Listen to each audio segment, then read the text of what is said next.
What's up, everybody? This is Chris from the podcast Real Film Reviewed, and you're listening to Marv on Pods Like Us.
Hello and welcome to Pods Like Us. I'm Martin Quibell, known to my friends as Marv, and this time I don't know how to word this. I'm joined by three people who, I'll be honest here, I've been reading a magazine that they all have been involved in over the years called SFX, and they do a great show called Robby the Robot's Waiting. And first there is Dave Bradley. Hey Dave, thanks for being here. Thanks for having us, Marv. Appreciate it. That's okay. And Rich Edwards. Hello. Hello, short and sweet. And Tanavi Patel. Hi. Hi. It's like I'm listening to the show. No, thank you for having us on. It's great. Yeah. Thank you for your kind words and supporting us. Yeah. Thank you very much. And thank you for a great show that's, must listen, in my opinion. Well, that's very kind. Thank you very much. She is. Thank you. The interesting thing is that from the off, just as an aside, listening to the show, it is actually like a podcast version of reading the SFX magazine in a way. Yeah. I think that was always the plan, actually. Yeah, we wanted to basically just kind of.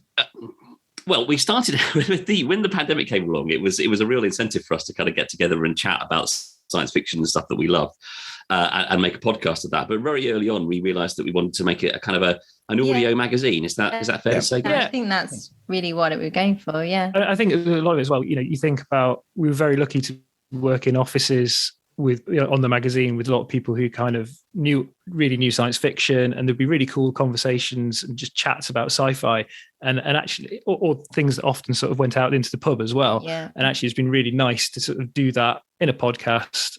And as Dave said, through the pandemic and in lockdown, it was a really nice excuse to just catch up with friends, albeit inviting other people to listen in as well. Yeah, exactly. And go ahead, tell me. No, in fact, that's speaking of the pub, that's kind of where it all kind of began, because although we'd talked about it briefly, I think separately and together, we'd really kind of got together. It was Richard's leaving do when you were leaving SFX, wasn't it? Where we actually decided that we were going to go and do this thing. And then because everybody was there, the three of us and a couple of others, and like Dave Golder initially was involved.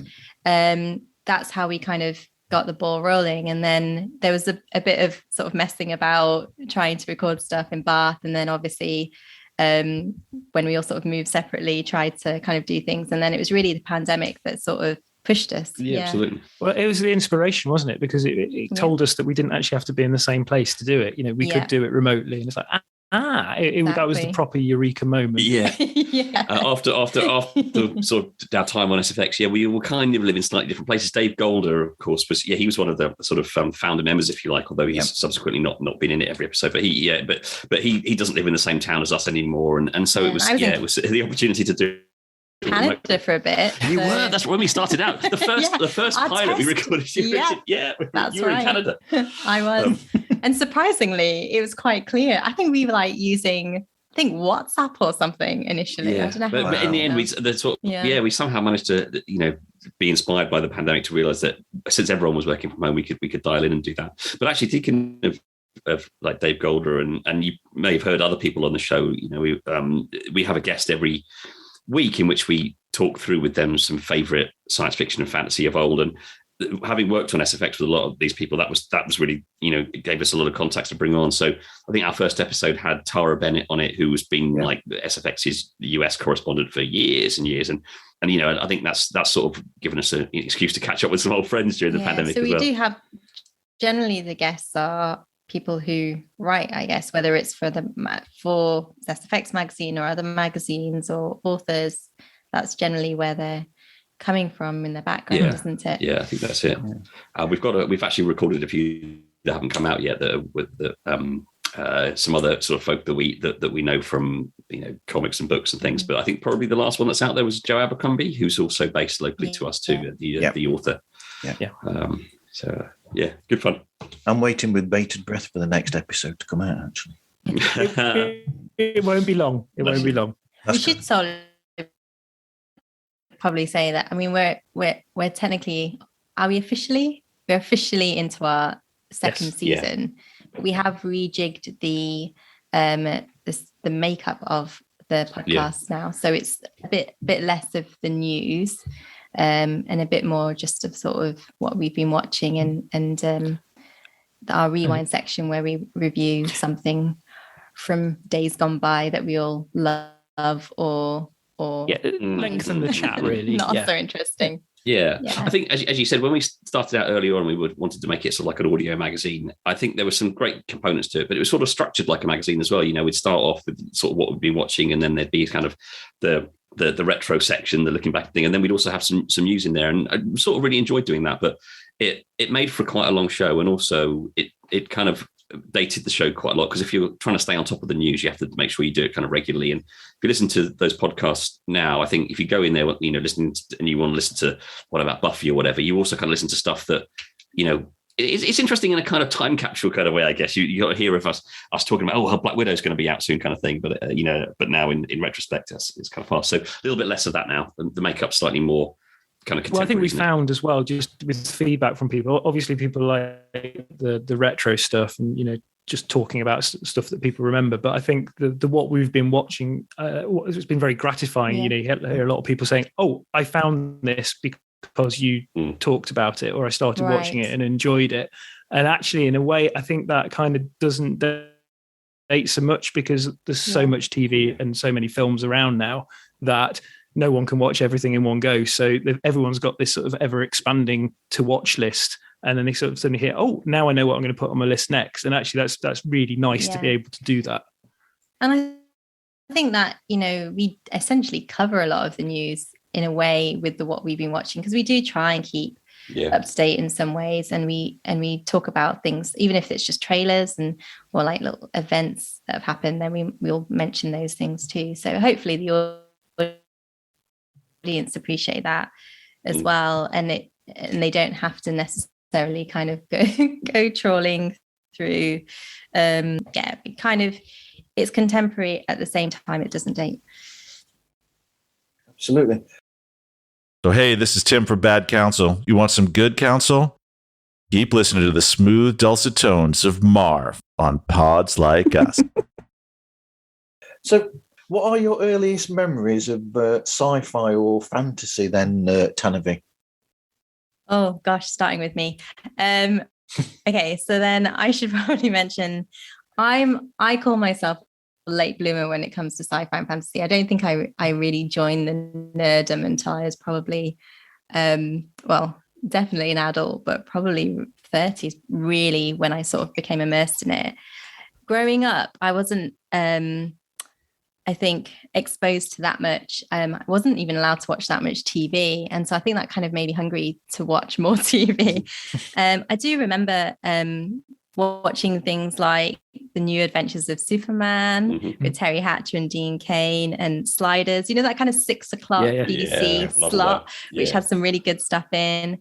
There was cartoons like Dungeons and Dragons and City of Gold, and they were the ones I'd like run home from school to watch, like really sort of try and get get there before it started. But even things like, which probably should have been a warning sign that I am a total nerd. Even things like Sir Gawain and the Green Knight, that, book written by an anonymous author, I think back in sort of the 15th century, which is now aptly being, I think it's just come out on Amazon as the movie. Yeah, free on Amazon Prime finally. Yeah, with Dev Patel as Gawain. Yeah, that's one. So for me, I remember reading that, I think when I was sort of 11 or something, thinking this is like maybe the earliest version of a superhero. I love this. And which is so cool, even though you're talking about pentameter prose. But yeah, I remember really liking just random things like that as well. And then, some of the Disney stuff as well, Aladdin, things like that, which I think counts in that sort of in the genre. But those were kind of my early Did you just memories. drop the term pentameter into a sci-fi podcast? she did. I did. I didn't even make a big thing of it. Great work. It's just there. Wow. Applause. Thank you. Well, it's normally you guys dropping the big words, and I found one. Clearly, I'm going to take that. That's cool. That's good. I think you can definitely have Aladdin as well. By the way, I love Aladdin. I think that's great. Good. I appreciate that. Absolutely. That's my favorite Disney. I think it always will be. One of Robin Williams' best. Oh, amazing. Yeah. He was amazing. So good. Absolutely. What about your memories, Dave? Yeah, well, so I've been a sort of science fiction and fantasy geek since I was since I can remember. Like my whole life. So I went to see Star Wars when I was young, and it must have come out when I was about 4 years old. And it's possible that I saw other movies before then, I suppose. I mean, I can't imagine that I reached sort of 4 or 5 years old without seeing any Disney cartoons. It's unlikely, Dave, there weren't any films made before 1977. But I remember Star Wars being my first big screen memory. So it's kind of always been with me. And so, yeah, I consider myself, a lifelong science fiction and fantasy fan. And I've always had those memories with me before. I was kind of following superheroes and so on. So yeah, my early memories definitely Star Wars on the big screen, definitely Star Trek at on BBC Two, and all those 70s and 80s science fiction, Saturday afternoon shows. I love all that. So I'm very much kind of immersed in it from the from early on, and a big reader. So all the books that I read as soon as I remember, like the first book I remember kind of absolutely falling in love with was The Hitchhiker's Guide to the Galaxy. And again, it can't have been the first book I read. That's the other thing. But I just probably couldn't name much before that. But it was certainly the first book that I kind of went, right, this is my literature, and really enjoying it and rereading it. Definitely the first book that I reread. So it's been with me, all my life, really. You and I are similar in our backgrounds of sci-fi and fantasy and adventure, then from the 70s and 80s programs. Yeah. But exactly. Young Richard would probably have a later period, I'm guessing. Yeah, it's going to sound alarmingly similar, like I'm just sort of jumping on Dave's coattails, really, because, I mean, Star Wars was the big one for me. And I remember, it would have been showing on TV probably in the mid-80s, the original movie. And I just remember seeing R2-D2 and C-3PO walking through the desert. And I just remember that making a big impact. And, I didn't see Empire Strikes Back until it was on TV, which would have been quite a lot later. It would have been about 88, 89, I guess. But I was still obsessed with Star Wars. The figures were just the coolest thing. Yeah. And, I just love Star Wars. And that kind of just awakened this massive interest in space, which I was interested in astronomy. I went on, did physics at university because I think that kick-started it. And basically anything that had space in it, I would watch. So Star Trek, the original series when that was on BBC Two, Next Generation, I absolutely adored. Babylon 5, X-Files, I had aliens in it, all the Jerry Anderson stuff when they repeated it. Red Dwarf in your case as well. Watch anything. Yeah. Oh, I love Red Dwarf as well. Dwarf. But that's the thing, Red Dwarf, great sci-fi, but it was really like the flag bearer in the early 90s because, Doctor Who had finished, and I think it often is underrated as science fiction because some of the ideas in there, they're going toe-to-toe with Star Trek The Next Generation. inspiration. Yeah. But I would watch anything, like The Invaders, the old 60s American series, which was, I never did, but it had aliens in it, so I was interested. Right. So yeah, that kind of just continued. And I wonder what would have happened to me if I'd actually watched Star Wars in the cinema in like 88 or 89.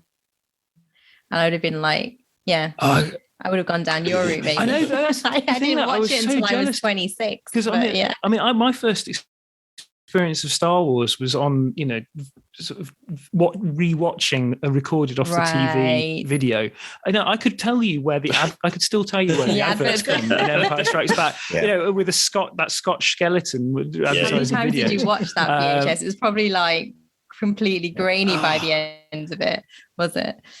Yeah, well, even grainier than VHS usually. Yeah, it was. I watched it so many times. And Return of the Jedi. I mean, Empire Strikes Back. I can hear an audio cue and tell you what bit of the film it is. It's kind of sad. No, not at all. You were amongst friends with. That's perfect. That's the level of nerdom absolutely. we expect. Yeah. That's brilliant. Yeah. You're right at home.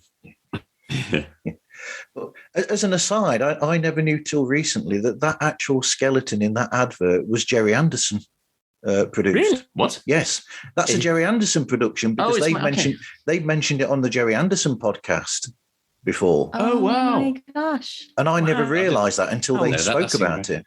No, that's a top fan. Re-record, not fade away. Yes, re-record, not fade away. That's right. That's the one. Yeah. So wow. There you go. Excellent. Added to your geek knowledge there. Yeah, absolutely. That's one that will stay. I know we're leveling up right now. So, but I think from all of us, we can sort of go with this that I mentioned in my notes.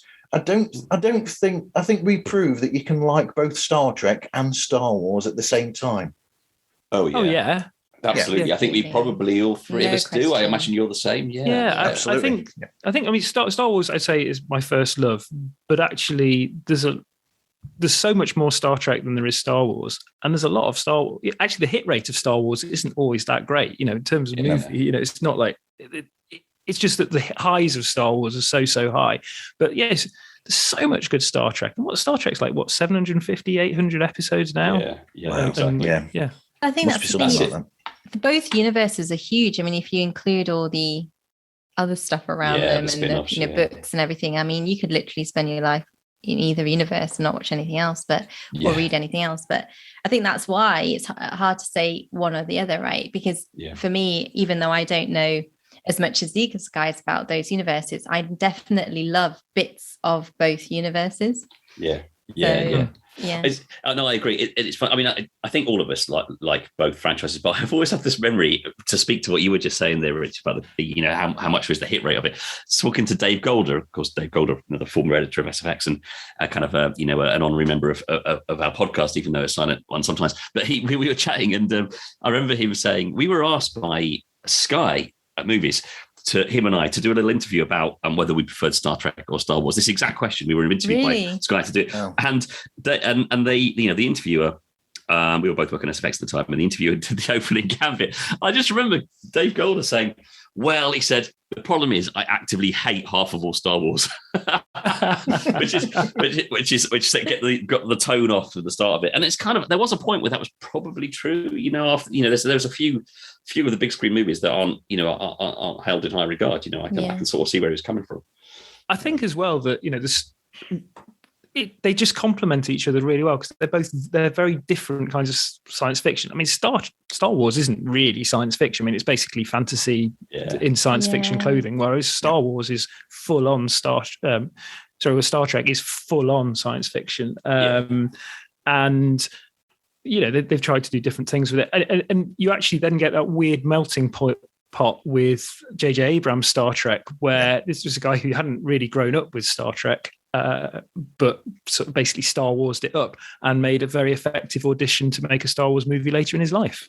If I recall correctly, Tanavi, your introduction to Star Trek is actually the J.J. Abrams of 2009, right? Because you're you came to Star Trek late. That's really interesting, because I think it's a really fun film, but it's because it's sort of it's standing on the shoulders of what I remember from Star Trek from my youth. So you sort of saw it fresh. Yeah, I mean, we talk about this a bit more, don't we, in an upcoming podcast. But basically, although Star Wars and Star Trek are both in the zeitgeist so much that it's not like I didn't know the characters and the backgrounds and things like that. I did, but in terms of watching the movies and following them through, Chris Pine is my captain, which sounds nuts, which sounds totally nuts to most people, but I loved it. And I think that's the thing, is if I love that, I kind of think, if only I'd sort of encountered the previous iterations in my sort of more formative years, I think I would have really been a complete geek. But I think even then I loved it. And so for all those people who kind of moan about it not being a great movie, well, it's what introduced me to Star Trek, really, and what made me want to watch loads more. And then I did. And we talk about how I watched Picard before The Next Generation. Oh yeah. Wow. Amazing. Yeah. And but now I'm watching The Next Generation and I'm like, damn it, why didn't I see all this before? So I sound sometimes, I feel like a bit of a fraud sometimes when I talk about sci-fi, because I feel like I'm late to it, but I am still very enamored by it. And it's just, I guess, a different perspective when you learn about these things almost retrospectively, and then you approach them from a different way. But I think, Star Trek, for me, even though that was my introduction, I still have a lot of love for it. And I really hope they do make another one with Chris Pine, but we'll see what happens. Hey there, this is Bobby with the Rock Guys podcast, and you are listening to Marv Smooth on the Pods Like Us podcast. Check him out. I think what we're saying is the only acceptable answer to this question, Star Wars or Star Trek, is probably Stargate. What? Franchises with Star in the title. That's what I think. Yeah. Love Stargate too, though. Yeah. Yes. Even the film. Great film. Yeah. I like the film. Yeah. So do I. Yeah. What was I going to say? I know I was going to say something there. I think it's interesting, though, sometimes when people come to a franchise later, because I know some people on like Star Trek pages on Facebook will suddenly mention Deep Space Nine, for instance, from Star Trek, which I think people are reevaluating now, and I think is more resident now than it was back then, because it was almost like Deep Space Nine was before its time. Yeah. Right, yeah. Well, I think people forget. I think watching Star Trek: The Next Generation now, one of the wonderful things about it is that it's so episodic. You can watch one, you haven't got to worry of where you are in the continuity, and that's how TV was in the 90s. But then Deep Space Nine came along. and there was so much more serialization to it. I mean, I think the network were kind of resistant to it, and they almost had to sneak it in because that wasn't the model of the time. But, they're kind of setting the blueprint in a way that Babylon 5 did even more for the kind of long form storytelling that has become basically standard in TV now. Yeah. It's interesting to me because of all the Star Trek series, Deep Space Nine is possibly the one that I've kind of enjoyed the least. And sort of to speak to what you're saying, Marv, I sort of later in life come sort of have a different appreciation of Deep Space Nine later, I think, because my sort of formative love of Star Trek was its kind of Gulliver's Travels quality. Each episode they go to a different place, and they're always kind of moving on and discovering that the final frontier. And they're kind of even like Voyager was always, they go somewhere and they sort of learn something about their humanity in the face of wherever they are. And compared to that, of course, Deep Space Nine was more sort of rooted in that one location about the politics of Bajor and so on. Yeah. And I sort of didn't get that when I was younger, but recently, kind of rewatching it again, I realized how sort of intelligent it is. Yeah, it's. I think I see it almost as a precursor to what the creator, what he ended up doing with Battlestar Galactica.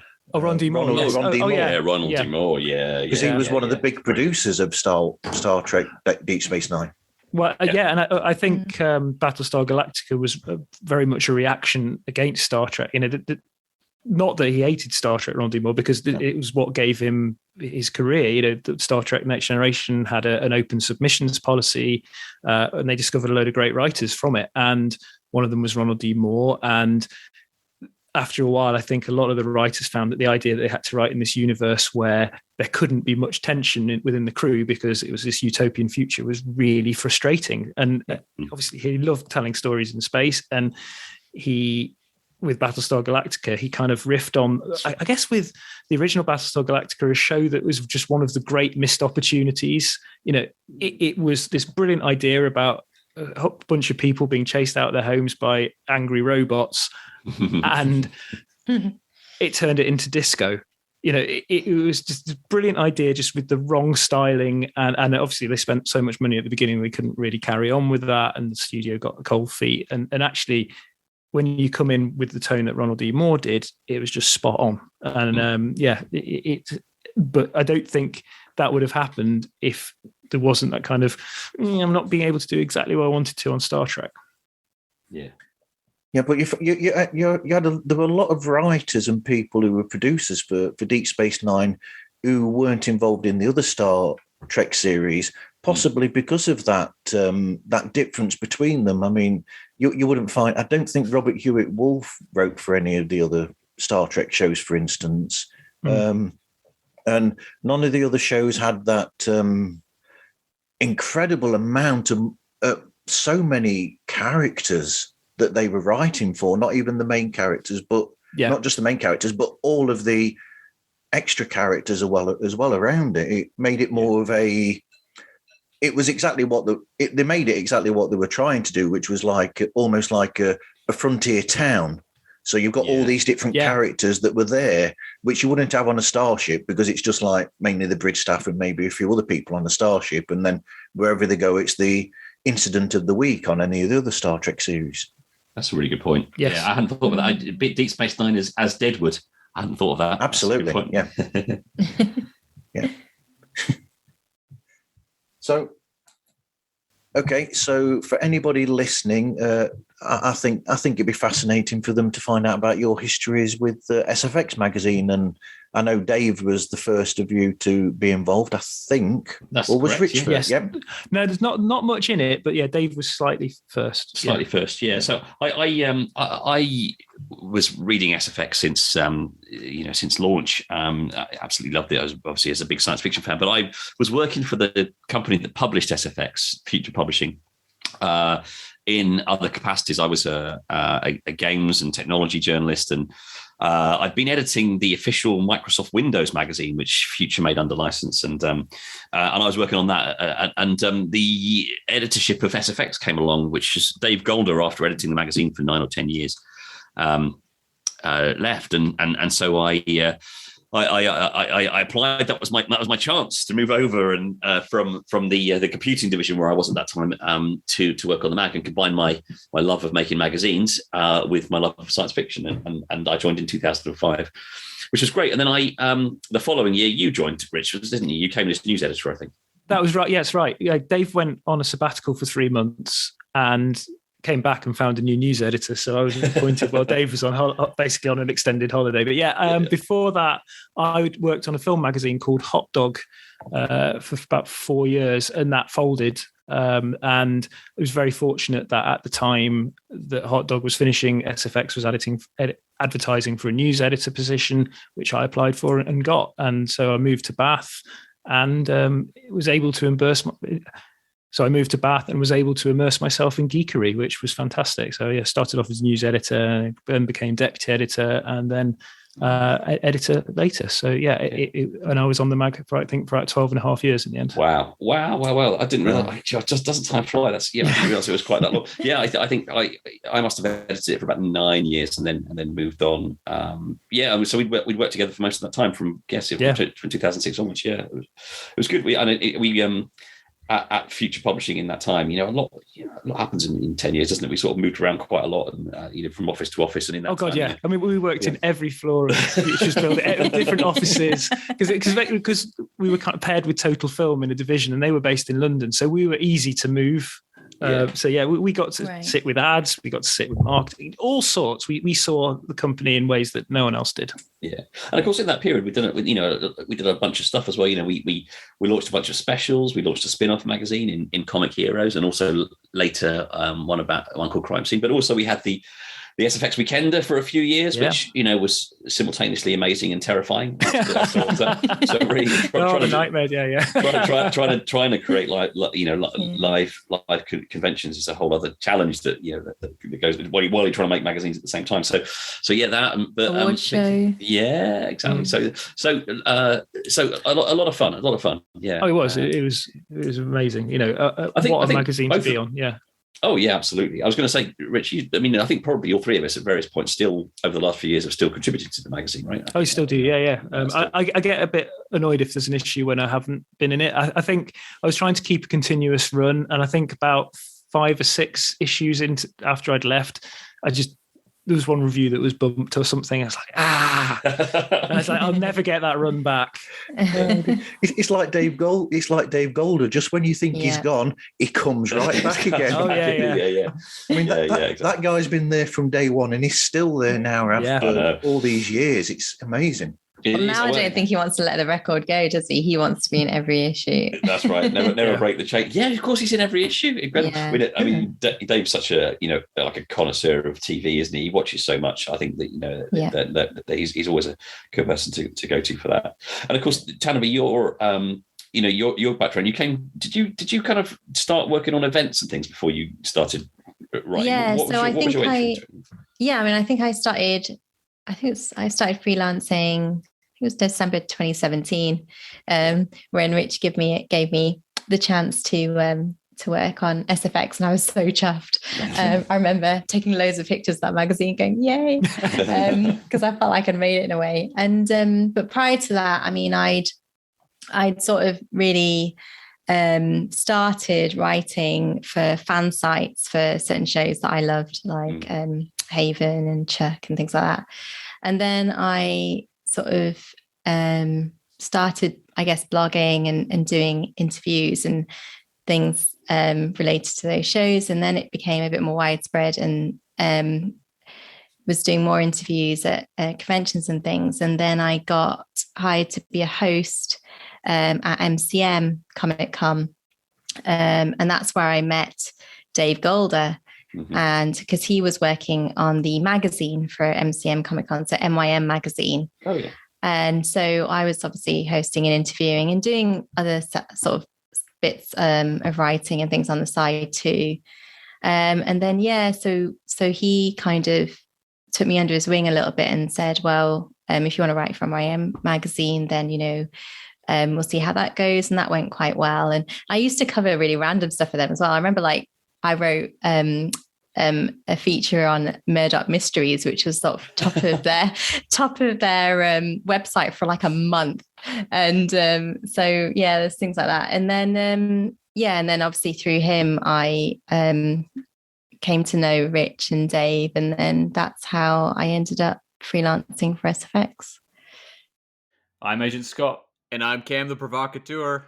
And we're from the Spy Hards Movie Podcast. That's right, and you are listening to Pods Like Us, the podcast that has a license to thrill.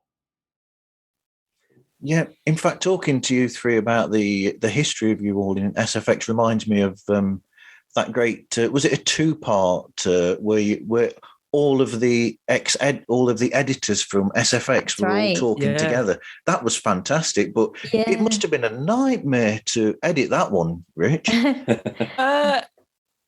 Not too bad, actually. I think often when it's all one subject, and we did split it across 2 episodes, which made a big difference. Now that one wasn't too bad as far as I remember, and we really enjoyed doing that one. That was kind of. I think people got more drunk, right? Progressively drunk towards the end, which made it more interesting, probably for the edit.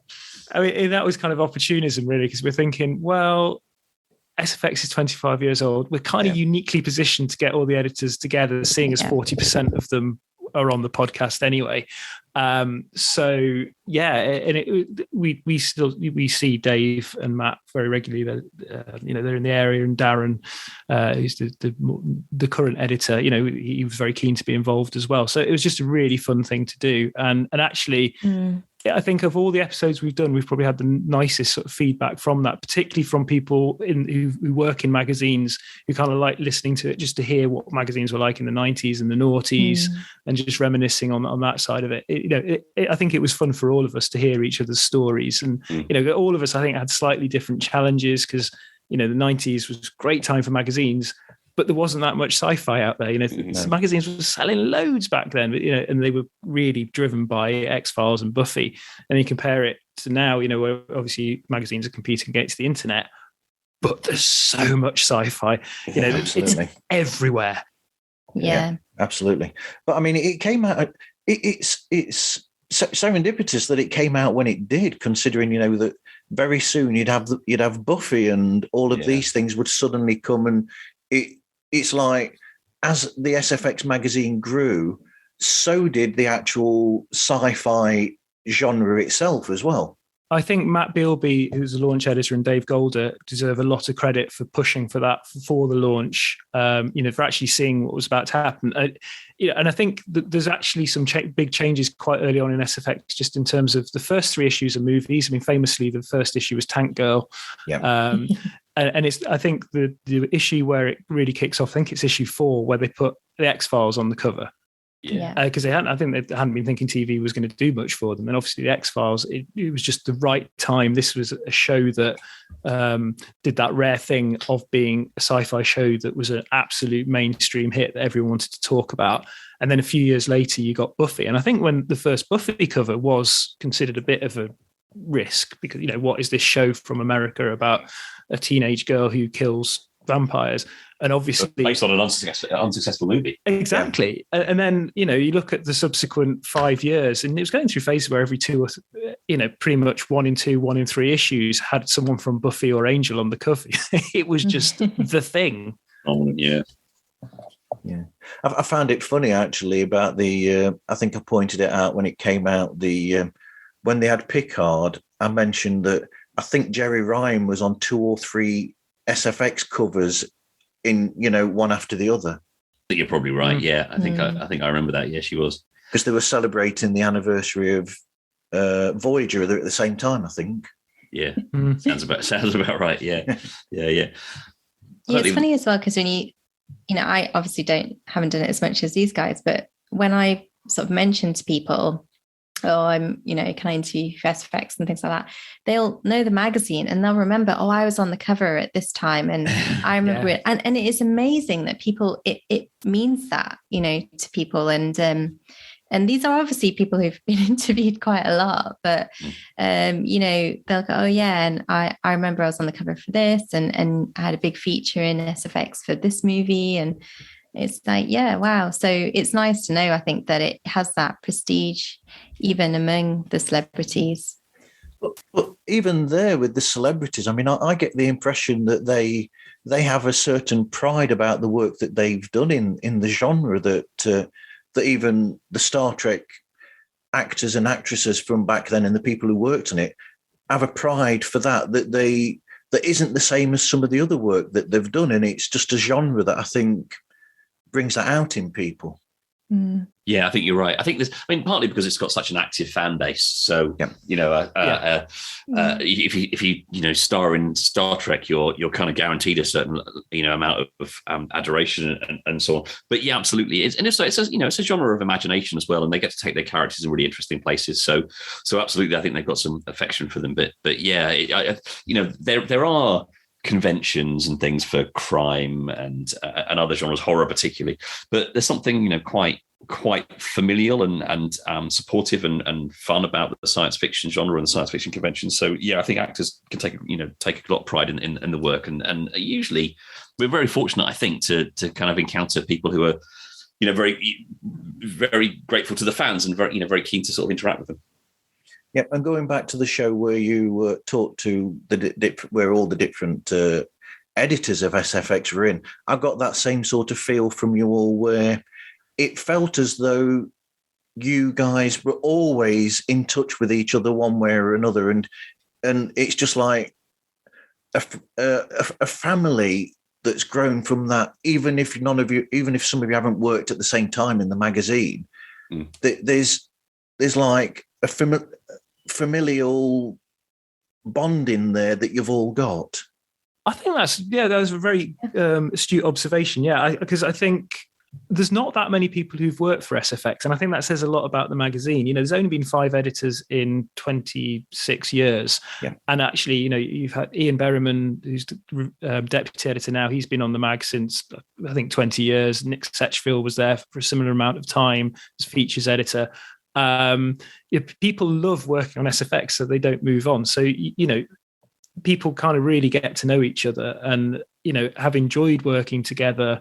You know, we had wonderful times working together. You know, for a long time, Dave Golder and Matt Bealby would be working on other projects with us, so we'd all be overlapping. And you know, they are people who you can go to because you know that they know their stuff on a certain area, so they keep getting asked back to do stuff on the magazine. So yeah, I think it's a very nice little club to be part of.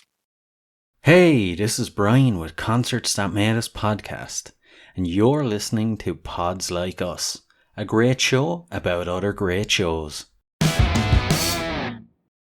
You've preempted me there, because I was going to say it's also shown by the fact that you still return every now and again to write articles, both you and Dave.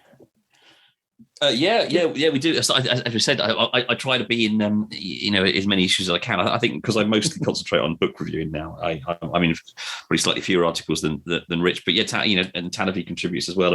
And it's a nice old as you say, it's a nice old kind of little group of people who. Because the other thing is, of course, we've all got a very similar interest by nature. You can't work on a mag like SFX without being passionate about the subject matter. So we've always got that to talk about if we meet in the pub, you know, if Tanavi comes to Bath, or we go out with Dave Golder, or you know, you guaranteed we still keep like Matt Bealby, who was the launch editor, we still hang out with him sometimes, and you know, you're always going to guarantee a good old conversation about what's on at the cinema or whatever. Yeah, I think, you know, as a freelancer, you know, some things you do just to keep the sort of money ticking over, and other things you do for fun. And you know, if I'm asked to write a review of, you know, sometimes it's a terrible sort of straight to video thing, I'll do it because I like writing for SFX and I like writing about sci-fi. And I'll occasionally write features and do interviews. You know, I still write a fair bit about Star Wars for the mag, which is, it's nice to have a niche. But yeah, I really like writing for SFX, and you know, I am proud to be associated with it. Well, writing for Star Wars at the moment, you're in the perfect time with The Mandalorian, because that's just fabulous. Oh yes. Yes, and Book of Boba Fett at the end of the year. End of the year, only just at the end of the year, but yes, right at the end of December. You're very excited about that. Can't wait. Absolutely. And so it is an interesting one. So do any of you remember the first time that you interviewed someone who was a hero of yours or an icon from a show that you loved? Wow. Rich? Oh, first one. Or one that stands out. Yeah. Standouts. Hang on. It's a tough one, isn't it? I'll let you answer, which will rack my brains. But funny enough, it's fine. Remembering the first one is kind of harder than. I mean, there's plenty of standouts, but I don't remember the first one I did. No, sorry, go ahead. I think the big one for me was Guillermo del Toro. This was when I was back on Hot Dog, and it was for the first Hellboy film, and just encountering a guy who was, I guess, just so proud to be a geek and so enthusiastic. And he's talking to you and you're thinking, this is all gold. This is just wonderful, wonderful quotes. So, you know, that was a really nice formative experience. But I've been really lucky over the years to, interview loads of people who are heroes. I mean, I interviewed Ridley Scott, which obviously, you know, the guy made Blade Runner and Alien, you know, he's right at the top of the pantheon of Star Wars of science fiction directors. And I get, you know, Comic-Con and you get to be in the room, you'd be suddenly sitting next to Robert Downey Jr. talking about Iron Man and stuff. So, you meet various doctors. It's one of those where someone asks, "Oh, who's the best person you've interviewed?" And you kind of just clam up because it's like, "Oh God, well that person was good," and you suddenly think, "Oh God, I did that one," and you can get a little bit, "Oh wow." And at the time, it's a job, and you walk into the room. Actually, I can't believe Luke Skywalker, Mark Hamill, that was it. Yeah. I was like, for The Last Jedi, I interviewed Mark Hamill, and it was just amazing. I mean, I didn't get many questions in because he just talked, but, I'm sort of sitting there, I'm in the presence of Luke Skywalker. And, you do think, I think when you first start doing it, you have this sort of, oh God, I'm with this really famous person. What am I going to do? And then very quickly, thing clicks in your head like, no, you got to do a job. You can't really go back to your editor and say, I didn't get anything because I sort of became a quivering wreck. So you do have to treat it as a job, but then you can kind of look back at it and think, oh yeah, that was pretty cool. Yeah. Yeah. So good luck editing that. I may not edit at all. Tanavi? No, I was just saying, I remember, this is so by the way, but it's just one of those really random moments and that I remember. And I think he's an icon, I guess. But I remember Rich kindly sent me to Manchester once to cover some interviews at a convention. And I interviewed the Hoff in a Star Wars style cantina because I was waiting for Shatner and the Hoff turned up and it was really surreal and I was just sat there chatting to him and then really I just remember looking at his face going, it's all a bit of a blur, like he'd always had work done and I couldn't quite make out like his features and he was talking but you couldn't really hear what he was saying and then he just gets up and is like, let's pose and take some photos and it was just really random moment. Wow. I was like, let's do it. This is the Hoff. Why wouldn't you? In the Star Wars cantina, that feels like the ultimate piece of crossing the streams. I know. It just added the surrealism. It was amazing. Yeah. That's funny. You just needed Dan Aykroyd to turn up as well. Oh my God. What was the occasion? Why were Shatner and Hoff in the same building? Yeah, so it was a convention. It's like, was it a sci-fi heroes convention, something like that? Right. But they had these huge names there, like so Shatner was there, Billy D. Williams, the Hoff. There's quite a few people there. There's quite a few Star Wars people. Ian McDiarmid was there. Oh wow! And and I think SFX was sponsoring the event. So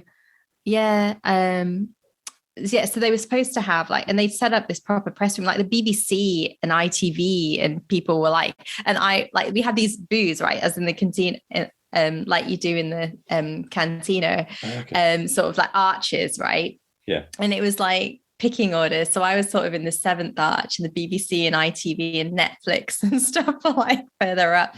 And so I was just sort of sat there waiting and expecting Shatner and honestly getting so nervous, and then the Hoff turns up because Shatner I think in the end didn't do interviews, but I think it was just for that. I don't think there was it wasn't like they were planning to do I mean, I can imagine like a movie like Expendables type movie with all those kind of sci-fi older guys in. That would be amazing. That's what they need to do now. Well, they could all go into space with Shatner.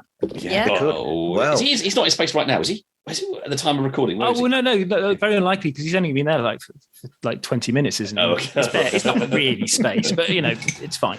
Right, yeah. How strange is it that he's actually going into space? Yeah. I know, right? I know. Wow. And he's 90 years old. I hope I'm able to travel when I'm 90 years old, let alone go into space. If I'm able to walk at that age. Yeah, exactly. Unbelievable.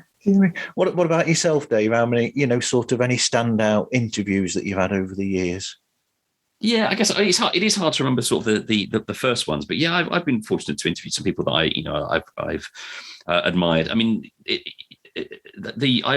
do a lot of author interviews. I mean, I have interviewed William Shatner. Some years ago, you might, Rich, I did him at San Diego Comic-Con, didn't I? I think 2012 or something, 2013. But So I've done a few people that I would like, but I did a lot of authors. And for instance, I was a huge Ian M. Banks fan. Yes. Obviously, sadly missed now, of course. But I got to interview him a few times, and those are very happy memories. I love the Culture series of books, and so a chance to sit down with him a couple of times. I did once in London, once in Manchester, and he came to Bath on one occasion, which was fantastic, and got to interview him in the pub. I think it was the Star. There you go. Oh, here we go. So it was but really nice. That's a standout because of course he's fantastic. But it's difficult to put your finger on it. You go to a convention, as you say, Tanavi, I know you've done several, and Richard and I have been fortunate to go and take SFX to San Diego, and that's been great fun. So yeah, I have done Mulder and Scully. Let me give that one as a standout one. I've interviewed. I did it at the X-Files, so that was great. So I have interviewed them, which was fantastic. G'day. This is Matty C from the Astros Fantasy Football Podcast, way down in Australia. And we love getting to listen to Marv meet new podcasters from all over the world here on the Pods Like Us podcast. Can I just chip? I was just going to say, I completely forgot, but Jeff Goldblum, who was everything you could want and more. Wow. So I was interviewing for Jurassic Park Fallen Kingdom, which of course he's barely in, but they wheeled him out for the press. And I was in LA on Universal lot, and they had this sort of motorhome where you do the interviews, and it's sort of publicist says, "Oh, Richard, this is Jeff. Jeff, this is Richard." And he just goes, "What? Your name is Winter?" No, it's Richard. "Oh, I just totally misheard. I'm now trying to think what season I'd be named after." And so you just then spend the next 20 minutes just with this just proper Goldblum, sort of the fingers moving everywhere, just wonderful weirdness. That it was that was an absolute standout. That's amazing. I also think that was quite a good impression, Rich. That wasn't bad. I've played back that interview many times. You're going to have to pull that out for a future episode. That's a good one.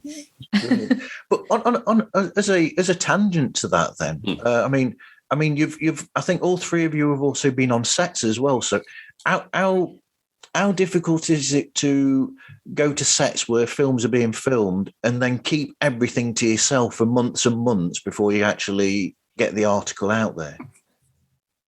Sorry, I was going to say, well, there's a little bit of, well, obviously you try to be as professional as possible. So you're mindful of the fact that you work in an industry and they've got a job to do and you've got a job to do and you want to be invited back.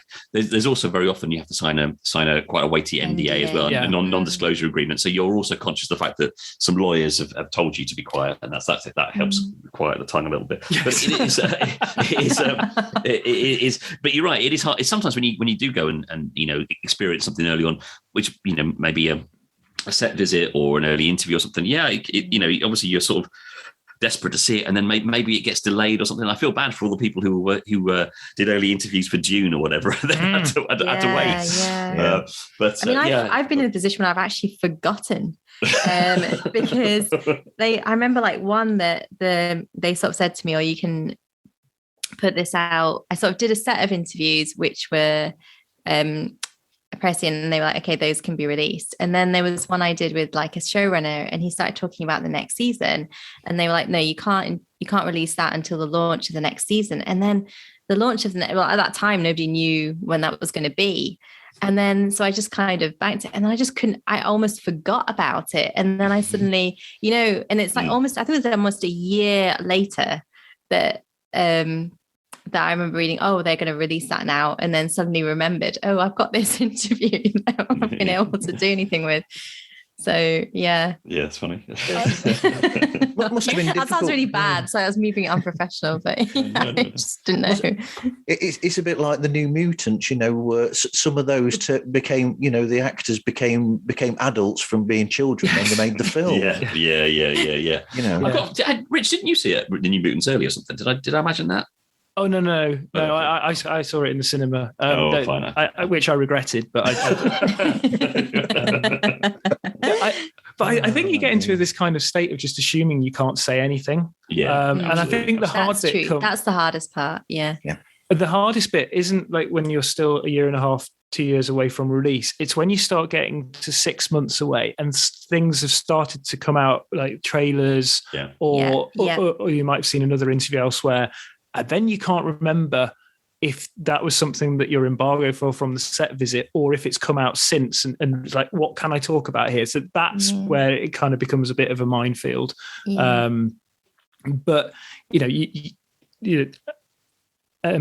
non-disclosure agreements are part of it, and actually they're really helpful. And certainly with like reviews of new releases, because quite often they'll put a screening on and there'll be a time and date where they could just say, now you can talk about it. And I think most journalists would tell you it's much better to have that non-disclosure agreement and see the film early than sort of see the film like the day before it comes out and have to rush the review. So they're kind of useful, but sometimes when you're sort of not supposed to tell anybody even what city you've been to. Wow.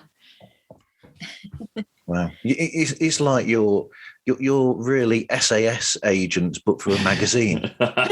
See, undercover. I wish. That's right. I think you're making it sound more glamorous than it is. Very often, it's exactly like that. I was going to say that's true. That's very true. It's not always that great. So with Robby the robot, it's changed, like you said, over time. So I mean, and when you approached it initially, looking at it as an audio version of basically SFX or top sci-fi magazine, but in audio form, did you think at that point of actually having like a big guest on the show like the magazine, or were you looking at the more fun side of the magazine and the banter side that you have with the jokes and that sort of thing, and the reviews that you did in the magazine? We did discuss it, didn't we? We did, yes. It's funny you should say that. Yeah. I think the discussion was always, I think in my mind, it was always going to be quite a big thing. I think lockdown was a really big epiphany in all sorts of ways, not just the fact that it meant we could do it remotely, but I listened to quite a few football podcasts, and I think the Guardian one in particular, they realised, we haven't got any football to talk about, and they started talking about retro matches. They'd go back to England v Argentina in the 1986 World Cup and see how, what it's like watching it now. And actually, that's brilliant. Do the retro thing. You can say to your listeners in advance what you're going to be watching, so they can sort of catch up on it as well. And you can kind of discuss it, I guess, like a book club. And then the guest thing as well. I think it was kind of twofold. First of all, it's a bit of variety. You're getting a different voice on. You're getting an expert who can sort of give you a different bit of insight on the movie or TV show, whatever you're talking about. But also we're thinking, we get a guest on who's got a bit of a following. Hopefully they can help promote the podcast and sort of put us out on Twitter and talk about us and bring in new listeners. So it kind of, there was a bit of strategy to it, but both editorially and actually getting the podcast out there. Yeah, absolutely. We still do. We don't talk about it. At the start. I remember we did.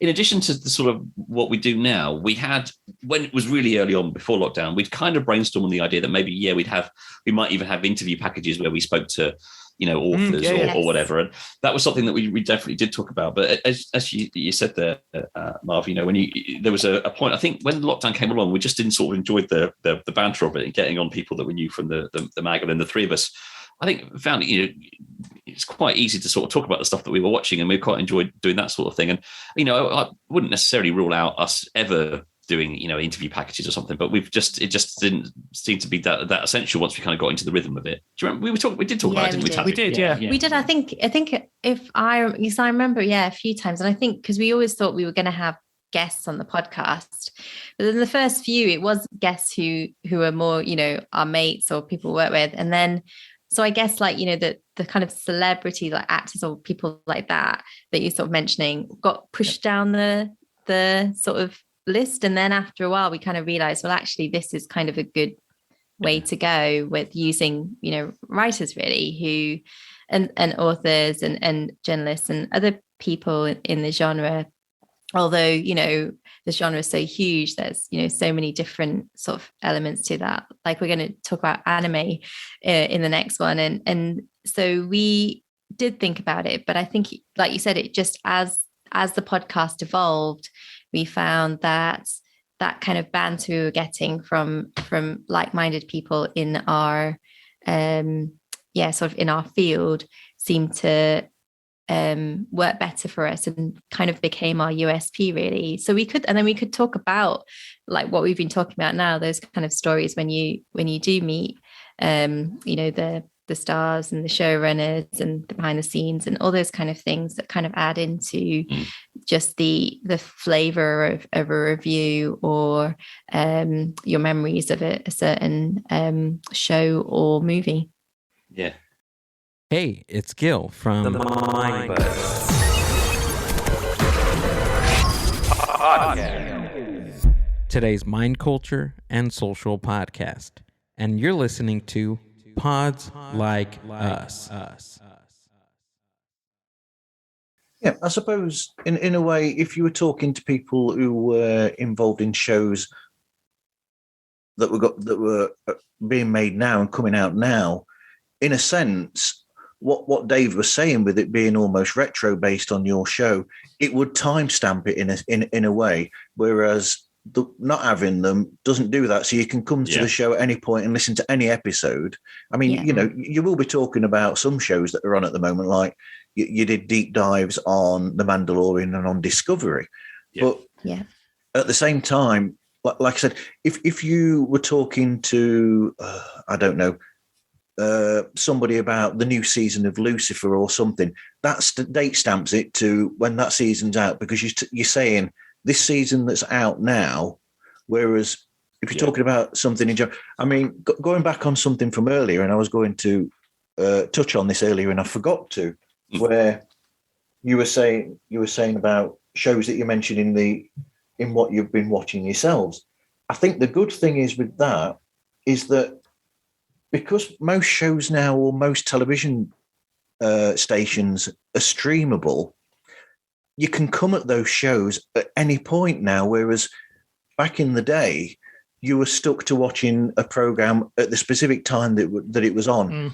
And now, because of the streaming, it works better for you because the show can be listened to at any point, and that person can go, oh, I can go on to such and such a site and I can find that to watch it now. Exactly. Yeah. And I think also we pick up what is popular and we kind of go, why is it? As opposed to, a lot of interviews which might be talking about, oh, this is coming out soon and, about the show itself. We kind of can look back almost and say, oh, suddenly this has been the new hit and this has become, another one to watch. And we sort of discuss it from a slightly different angle than we would maybe approach it if it was, for an interview for the show where you'd really be talking about it and about the storylines and character development. So and it doesn't age it that way. So I think that's very true. We also have Tanavi's Random Adventures in Netflix, of course, which is kind of a regular feature. That's becoming a theme now. I know. I don't know. I am the random one. Let's just put it that way. But you need a jingle for that.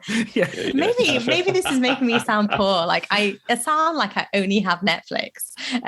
Although my TV was wiped out for like 3 weeks because of scaffolding. So it was just Netflix crazy for a while. But it does sound like that. That explains. I will invest in Amazon soon and Apple probably.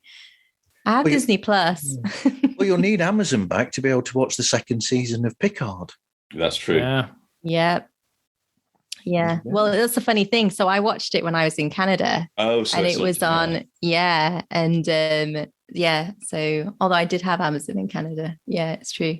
But that's the other thing. I think that's something we discussed on the podcast too, isn't it? That there are always more streaming services and always more shows. And so in a way, by being the random one, I kind of covered that stuff that maybe other people don't necessarily, do a deep dive to watch. And so, so I think there's always that. And we acknowledge as well that it's hard to have all the streaming services and keep up with all the new shows and things like that. And so And at the same time, we do, also see what's going on the BBC and make it more UK based, don't we? So yeah, we try and cover quite a few bases. So I think we also try to tell people where things are on, don't we, as well, in the thing, and also in the descriptions too, so people can for the UK viewers. Yeah. What you need is for all of these streaming services to give you free servicing for advertising what they've got on. Well, that'd be nice, wouldn't it? I think. Well, you guys get screeners, don't you, for stuff? I haven't got screeners for ages for anything, but you guys do, don't you? Occasionally. Yeah. I've got. I have a Netflix press account where I've been sent a couple of things in advance. Yeah, but I mean, quite often now, like with Disney Plus don't show like the Mandalorian or the Marvel shows in advance, so you're kind of reviewing them sort of when they're out. I just realized you used the word screeners, but I don't know if people will know what that means. But it just means that when you get given when you get sent an episode of a TV show early, so you can watch it and write the review before it's actually screened. Yeah, they do that for films as well, by the way. They do.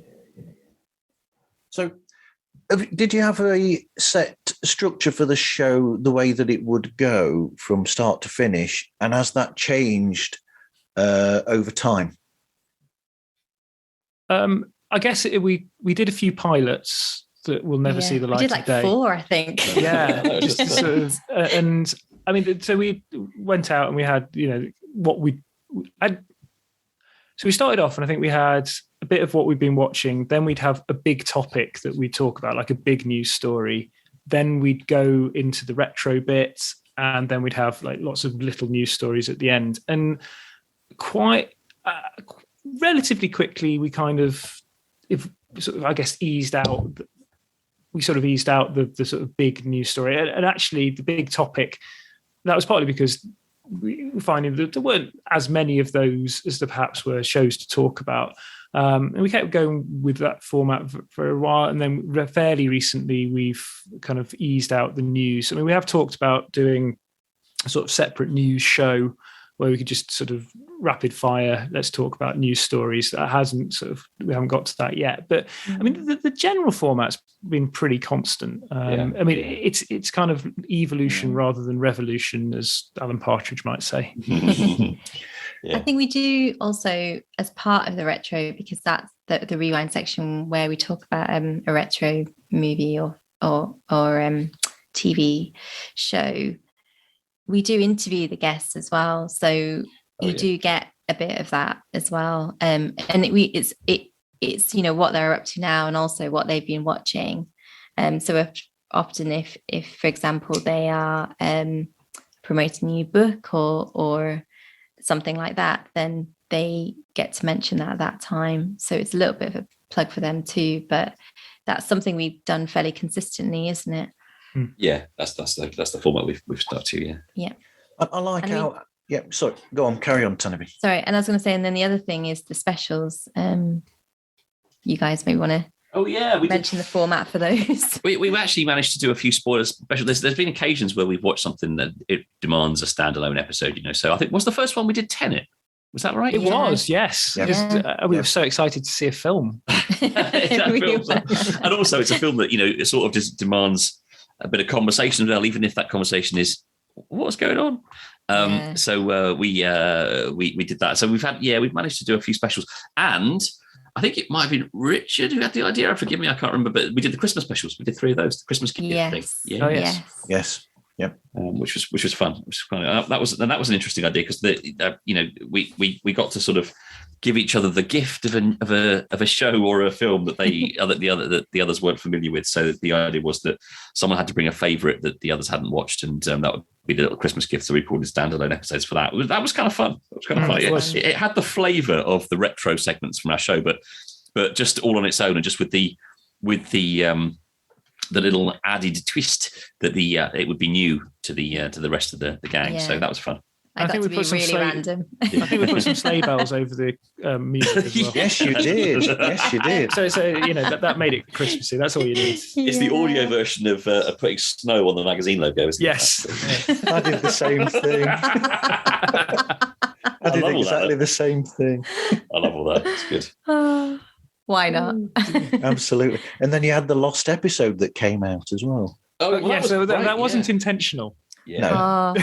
Yeah, we don't get on with black holes. Don't know what's wrong with us. Why do we There's keep doing something. episodes about black holes? I know. Yes, Interstellar we had issues as well, but the black hole episode just got lost, the recording, which was a shame because it was a really interesting episode. John Singh, our guest, who's worked for Lucasfilm and a massive Disney expert. I actually think it stands up as a really good sort of, I guess, almost documentary on the black hole. But yes, it really is. Yeah, it got lost somewhere. But John very gamely came back and re-recorded with us, which was great. It just sort of put them out of sync slightly, but because it involved a black hole, we could blame Event Horizons and all that. Yeah. And I think that was that. It showed us as well the importance of that rewind section and the effect of having a podcast that can age is that if you do have those technical issues, it becomes so much more, I suppose, important and stressful if you are time dependent. Yeah, that's true. Exactly. Incidentally, it's the first thing that we watched when Disney started in the UK. Right. Oh, wow. Okay. That Really? film, yes. I'm assuming that you'd seen it Why before was back in the that? day. Yes, I saw it back in the day as a kid. Yeah, I mean, just put that on, and you got that just darkness at the beginning, nothing on the screen, it's just the overture. Yeah. I mean, seriously, I thought my TV had broken. Yeah. We thought the same thing. We were there and thinking, what's happened with Disney Plus? Is it not working? Because it being the first thing we were watching, we were wondering if there's a problem with Disney Plus. Wow. Yeah. And I'd forgotten all about that. Which makes sense because it's Disney Plus, so it tends to be glitchy as anything. And then you get to the end of the film, you're thinking, is there a problem with Disney Plus? Yes. Again. It's sort of, do you know what? It's such an interesting film. That I'm really glad we did a podcast on it. And John Singh was a great guest because he's so Absolutely. But he subsequently, as a follow up to that, sent us all sort of links to documentaries on YouTube and things to watch. And so I've sort of been kind of carrying on reading up about the movie afterwards, thanks to John, actually. And it remains fascinating. I think I might have to have a rewatch of The Black Hole. It's good. When you do, Dave, tell us so you can protect us from Maximilian. Yes. But I think that's one of the interesting things about that podcast and just podcasts in general about this genre is when you don't have any idea about a show or you've just watched a show or a film and you thought, yeah, that's okay. And then you hear about, the opinions and the sort of things that went into making it, the behind the scenes, the sort of general sort of thoughts and process behind it, and other things that might have come from other actors and directors, before they made those shows and movies. I think it really influences how you watch a film. Yeah. And so when you do go back and then watch it, as I hope our listeners sometimes do, I do think sometimes that you'll appreciate films that you might not have enjoyed initially, and it takes on a different feeling for you and a different level of entertainment than when you rewatch it. And it's one of the reasons I used to really like reading SFX and listening to podcasts like that now. Yeah, no, I absolutely agree with you, and I think there's something really pleasing about listening to someone who's enthusiastic about something, even if it's a movie that you yourself either haven't seen or haven't enjoyed. But hearing how someone else's enthusiasm for it is really kind of infectious.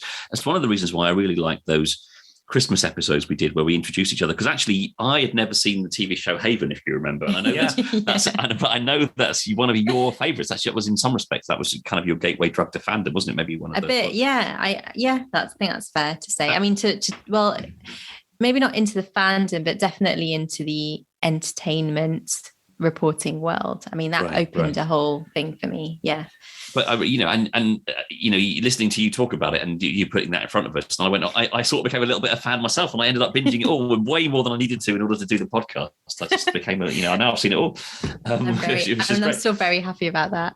But I do think that that's true, because I think that's what happened in a way to me, is that if you hear people, I have a Carl Pilkington quote about this, and I don't know how relevant it is, but it always makes me think about about it, is the Carl Pilkington from The Moaning of Life. At one point he says, it's great if you have a passion and you're passionate, even if you're passionate about poo, because he met this guy who just loved going around New York and like decorating poos to like dog turds that he would see on the street to try and make them look prettier. It was weird, but it's true. It's just the passion. And I think that's with all of us and all the guests that we have on as well, is they have such passion about what they review and about what they do, that it is just great to hear that. And I think especially in current times, it's just really nice to hear people feeling happy about something, and that's what I think comes across. And I really hope that's one of the things that our listeners enjoy. Well, I think that we always try, and go in wanting to like stuff. Certainly with the new stuff, it's kind of, we're reviewing stuff. It's kind of the glass half full approach. And I think no one really wants to hear everyone going constantly all the time, oh God, that's awful, right? It's rubbish. Obviously you say when something does disappoint you, but you kind of want to like stuff. And actually, even some of the films that we've covered that haven't necessarily been brilliant, we will sort of talk about the bits that are endearing, or look at the reasons why they went spectacularly off. This is Dave of Live Life Loud, the Decibelic podcast, and you're listening to Pods Like Us with Marv.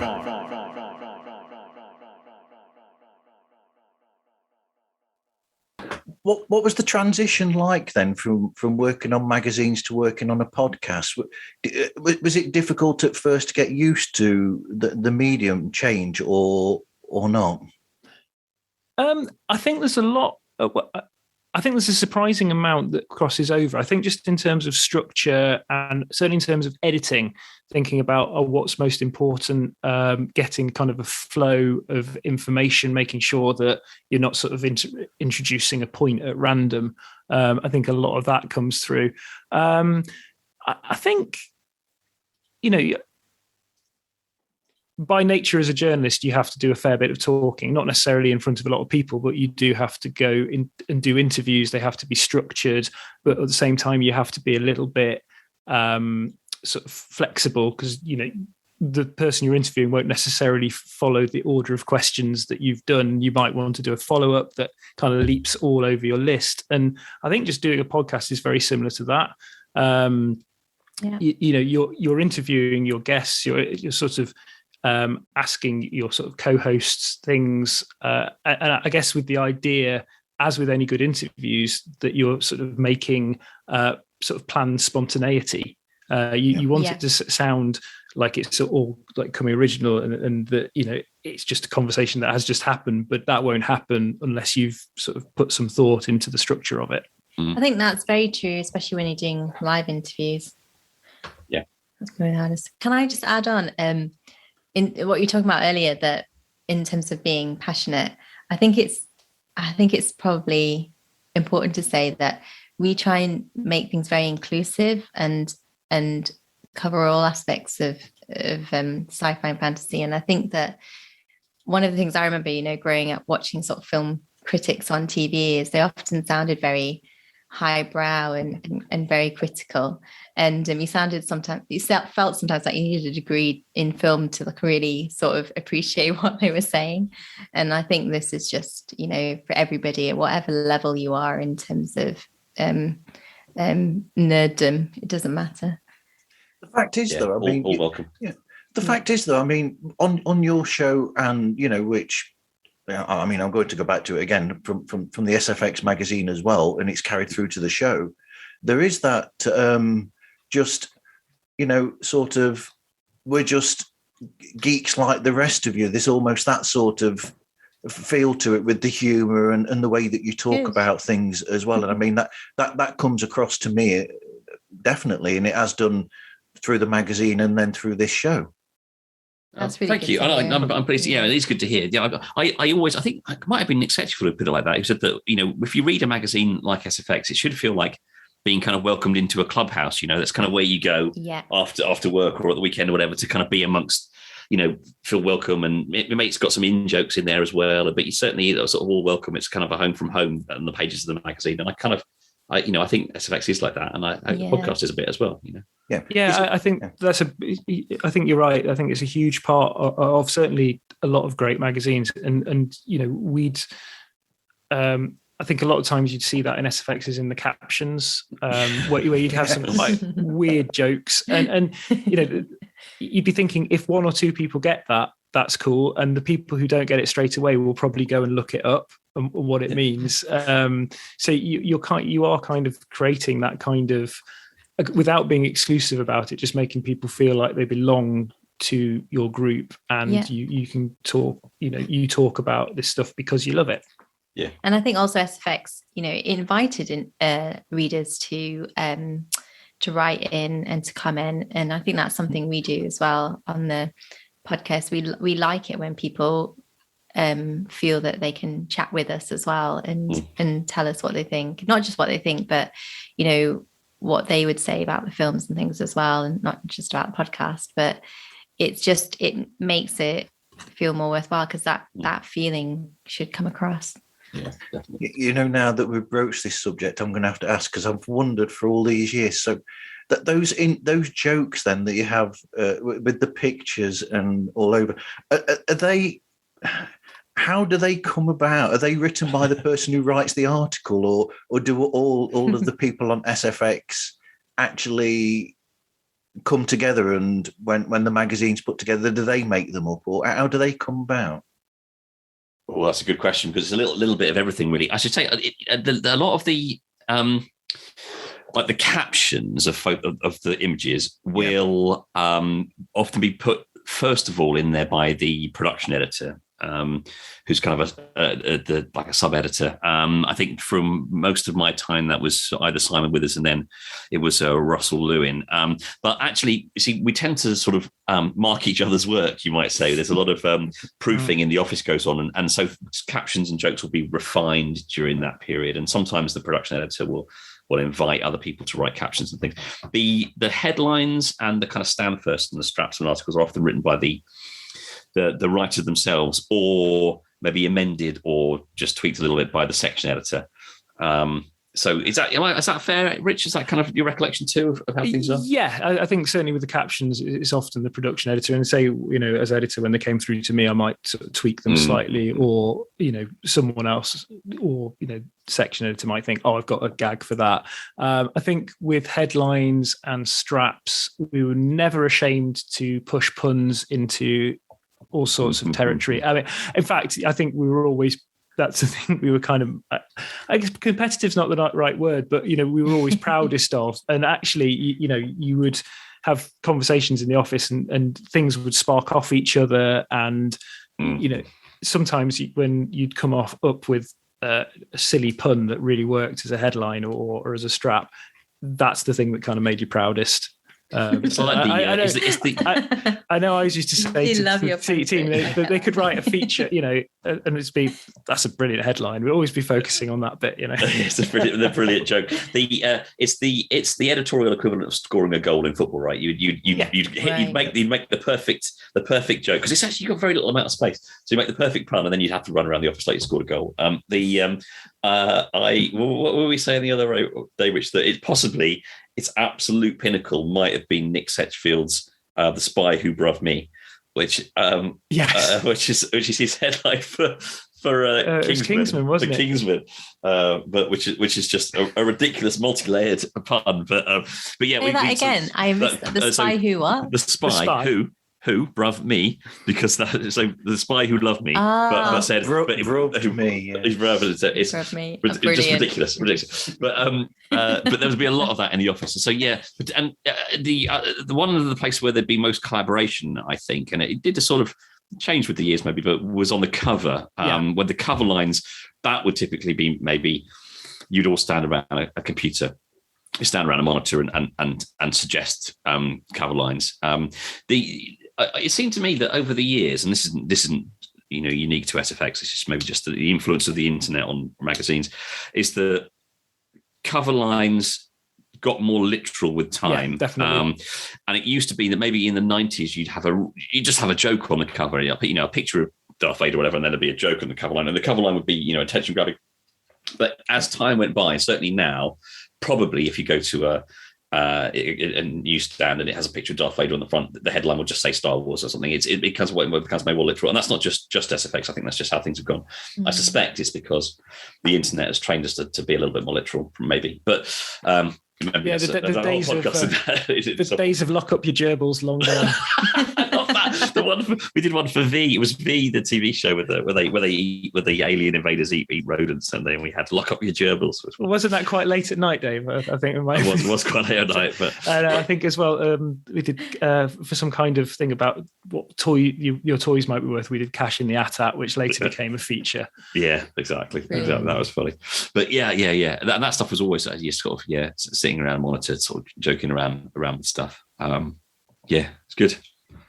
So as the most recent person to work on SFX magazine, Tanavi, what's your best pun that you've got in the magazine?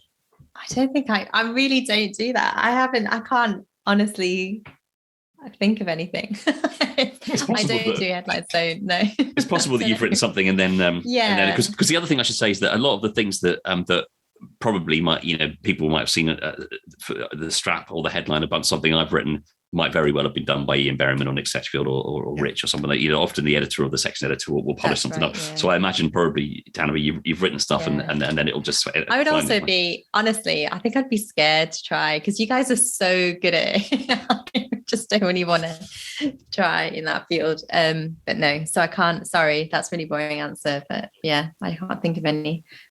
But then again, saying that, I mean, listening to Robby the Robot, Dave and Rich carry on with that punning through the show as well, and they come up with some absolute blinders. Well, the whole title of the podcast as well, Robby the Robot's Waiting, is in itself just a big old joke. Which it still amuses me. I know that we often get asked what it is. It's one of yours though, isn't it, Rich? It was. I think you brought the title. I think it was. Yeah. I wasn't sure if it was too shameless, but it was one of those on repetition. I came to like it more. Yeah. Do you want to explain it for the listeners? Explain the. So it's a very shameless pun on. Obviously, Robby wrote the robot from Forbidden Planet and Robert De Niro's Waiting, the famous Bananarama song. So if you say it quickly enough, they sound kind of similar. But I think because when we were trying to think of a name for the podcast, we were running around loads of like Sci-Fi News, Sci-Fi Weekly, Sci-Fi Monthly, with something with sci-fi in the title. And a lot of them had been done, or a lot of them didn't sound that exciting. And it's kind of, I think partly because there's a really good football podcast, 90s football, called Quickly Kevin, Will He Score? Which is a really esoteric title. It's based on a bit of commentary from the 1998 World Cup, but it actually kind of works. And then sort of we started pushing it a little bit more out there. And then I think I kind of mentioned it and as an idea, and people kind of laughed. And it wasn't a sort of laugh of pity. I thought it was hilarious the first time I heard it because maybe I'm just of an age. As soon as you said it, I could just hear Robert De Niro's Waiting playing in my head. So, yeah. But it works because, like I said, I mean, it's as soon as I heard the show for the first time, that title works perfectly because it is almost like I've said before. I mean, I keep going on about it, but you all know that I'm a fan of the magazine, so that's where it comes from. So I see it as a natural extension of that, and you know that you almost know instinctively that you guys have worked for SFX because it's the perfect SFX pun. The title, yeah, exactly. Well, that's ironic, isn't it? Because I mean, Rich, you can probably explain it better, but there was a specific reason that you didn't want it to be the podcast to be associated with SFX, isn't there? Because some of those titles that sounded a bit like SFX, we decided not to go for that reason. Yeah, I did. I mean, I thought it was important that we weren't. So I thought it was important that we didn't sound like we were trying to be SFX because, we have worked for it, but we are a separate entity. And I didn't want to feel like we were kind of trading off the fact that we'd worked on it. I mean, obviously, it gets mentioned in our bios because it is a statement of fact, but it's like this is kind of our thing now. And I think you could put sort of SF and some of the word in there, and it would sort of kind of sound like SFX, and I kind of didn't want to do that. Yeah, it sort of leaves, because we've still got a great relationship with them. We want to leave the door open to them. For all we know, the current team might want to do exactly SFX nights or something. I don't know, whatever they want to call it, and create their own podcast. And we didn't want to sort of feel like we were kind of maybe boxing them into anything either. Yeah. Hello, everybody. This is Ryan. This is Avery.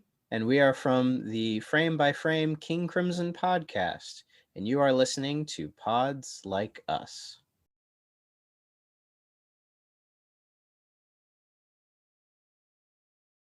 Absolutely. While we're there, while we're on there, I'll just apologise if I keep mentioning the magazine. But right. No, it's absolutely fine. I mean, it's how we all met, so we love it. Yeah. So it's a good thing to be associated with. But yeah, it really is. So, how do you record the show and then edit it? And I'm guessing that it's Rich that does the editing of the show. Yeah, so I do the editing. We record it on a piece of software called Zencaster. So that sort of records a sort of separate tracks. It's quite nice for some of the post-production stuff. And it means we can get guests in very easily. We can all hear each other. But we also have each other. We can see each other in Zoom at the same time. It's quite nice to actually be able to respond to each other. Makes it feel more like a chat. And then I use GarageBand to edit it.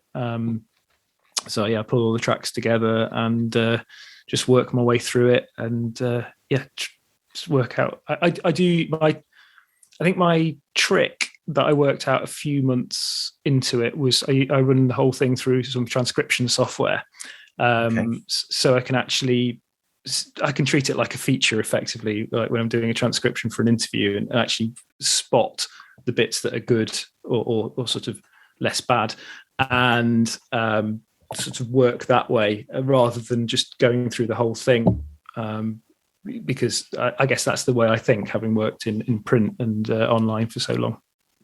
You use a bit of software called Otter, don't you? Otter, yeah. Because that's quite good. I think doesn't that give you like a transcription with a timestamp, so you can kind of go, timestamps are important. Yeah. This is where we started talking about Star Trek or whatever. Yeah, you can just find it in there, and then that sort of neatly gives you a little bit of a crib for it. Yeah, that's good. Thank you, Dave. I was just about to ask what the name of it was. Otter, yeah, it's very, very good. I mean, I use it for the day job as well, and actually, it's not always quite perfect, but it's close enough that you can see what's being said and you can tidy up what you need to. So yeah, it's. I cannot believe that this thing exists. Actually, you think the amount of time you spend transcribing stuff, and to actually have something that can sort of turn those words into something that you can read is it's like magic. It is magic. Oh well, the software that's available now is incredible. Just since when I started out being a journalist in the mid-90s, and the stuff that's available now, I mean, it is frightening. There's off-the-shelf artificial intelligence which will write for you, so that if you're a journalist, to be afraid of Jarvis.ai, you can go and look that up if you like. That will actually write all the copy for you as well.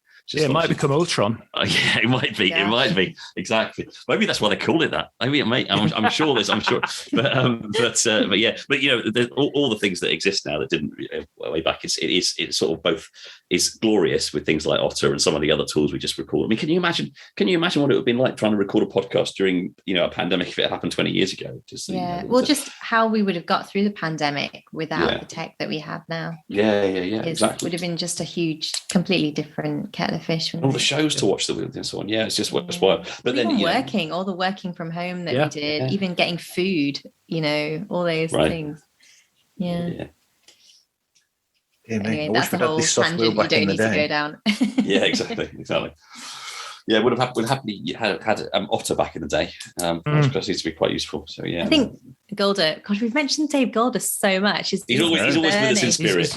Yeah, I'm seeing him tomorrow as well. So, but I think he uses Owl, which is another transcription service. I have no idea why they're all named after sort of woodland creatures, but it seems to be the thing. They're well known for their accurate transcription of woodland gossip. That must be it. Yeah.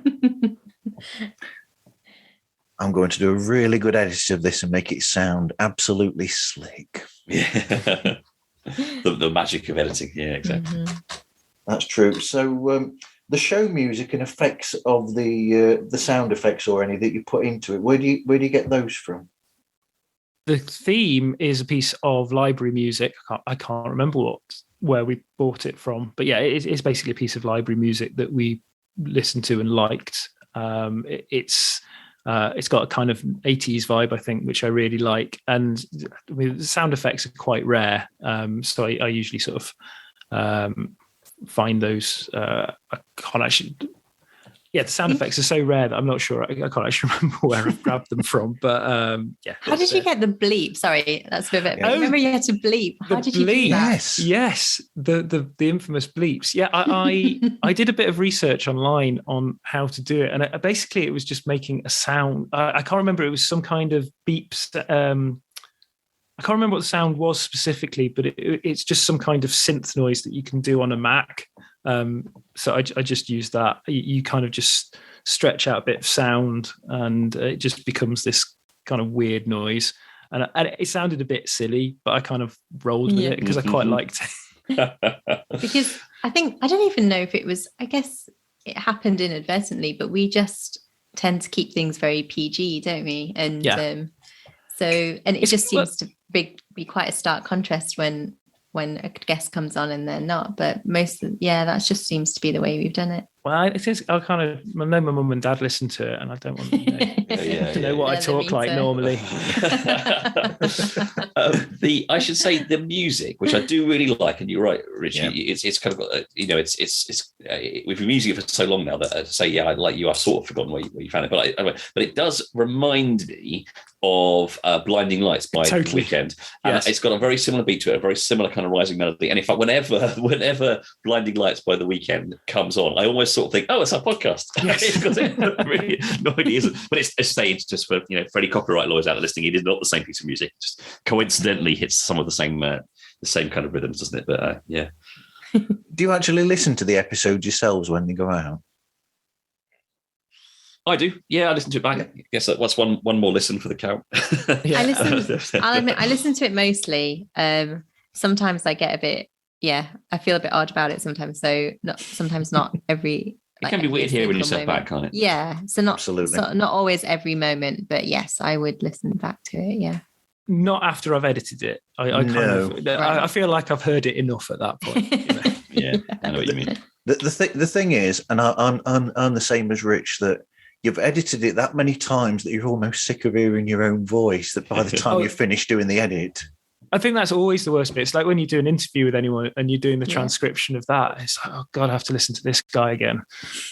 If you could skip over those bits, it's like, do I really sound like that? Yeah, all that, yeah. That is one of the advantages of preparing an interview for print, isn't it? Which you don't have to actually, in print, there's none of your own voice in there. You can kind of edit yourself out, or make your questions sound a bit more intelligent or whatever. There's no kind of the stammering nervousness of talking to William Shatner for the first time. And you don't have to include the bit where they kind of look at you with disdain. Yeah. So when you did those interviews then back in the day, did you write them then, Dave, Rich, and Tanavi? Do you write them in down, or I would have thought you would have used like a dictaphone to. Oh no, we do absolutely, yeah, you do. But what I meant was the process would be you'd use a dictaphone almost exclusively. I think I could actually sit right here on the desk next to me. It's an Olympus. We seem to have cornered the market now. So yeah, I like Sony, but now I use my iPhone because it's so easy, and then you can email it, and yeah, exactly.